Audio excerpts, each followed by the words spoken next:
দীর্ঘ প্রতীক্ষার পর অবশেষে আসন্ন কোরবানির ঈদে মুক্তি পাচ্ছে কালজয়ী গোয়েন্দা চরিত্র মাসুদ রানাকে ঘিরে নির্মিত সিনেমা। পোস্টার ও টিজার প্রকাশের মধ্য দিয়ে শুরু হয়েছে ছবিটির আনুষ্ঠানিক প্রচারণা।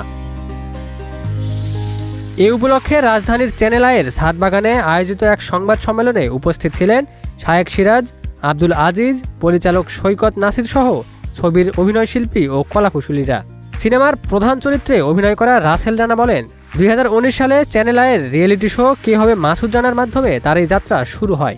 তিনি আরও জানান, ছবিটি নির্মাণে দীর্ঘ সময় লাগলেও নানা প্রতিকূলতার মধ্যেও টিমের কেউই হাল ছাড়েননি। দর্শকদের হলে গিয়ে সিনেমাটি দেখার আহ্বান জানিয়ে তিনি বলেন, সিনেমাটি দর্শকদের ভালো লাগবে বলেই তার বিশ্বাস। সিনেমাটিতে অবনীত চরিত্রে অভিনয় করেছেন সৈয়দা তিথি। তিনিও ছবিটি নিয়ে বেশ আশাবাদ প্রকাশ করেন। নির্মাতা সৈকত নাসির বলেন, মাসুদ রানা বাংলাদেশের জেমস বন্ড, তাই চরিত্রটিকে আন্তর্জাতিক মানের উপস্থাপন করতে প্রযুক্তিগতভাবে সর্বোচ্চ চেষ্টা করা হয়েছে। প্রযুক্তি ও কল্পনার সমন্বয়ে গল্পটি দর্শকদের সামনে তুলে ধরা হয়েছে।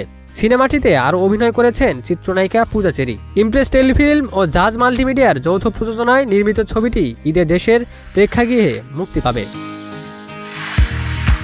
Desk report, news flash 71।